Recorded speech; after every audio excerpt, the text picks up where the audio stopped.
Have you ever pondered the intricacies of a bond and its functioning?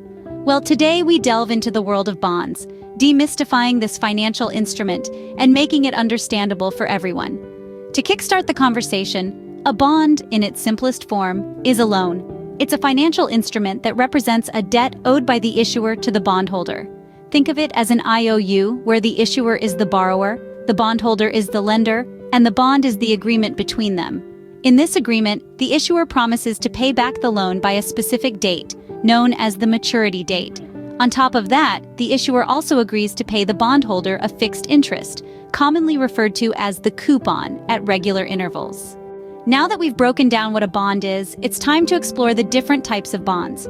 First up, we have government bonds. These are issued by national governments, and they're often deemed as safe investments because they're backed by the full faith and credit of a country.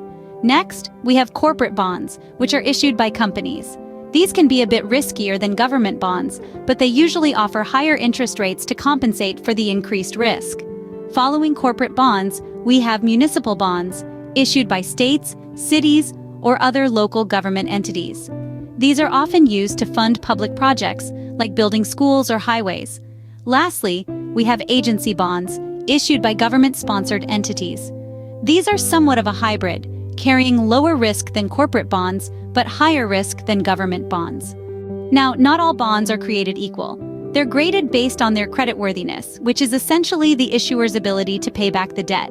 These grades can range from AAA, which is the highest grade and represents the lowest risk of default, to D, which represents bonds that have already defaulted.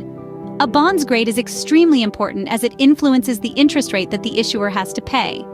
Higher grade bonds, being less risky, have lower interest rates, while lower grade bonds, being more risky, have higher interest rates. To summarize, a bond is a loan agreement between a borrower and a lender. There are various types of bonds, including government, corporate, municipal, and agency bonds, each with its own level of risk and return. Bonds are also graded based on their creditworthiness, which impacts the interest rate they carry. So the world of bonds, while seemingly complex, can be understood when broken down into its basic elements. Whether you're looking to invest or simply to understand the financial world a bit better, knowing about bonds is a valuable piece of the puzzle.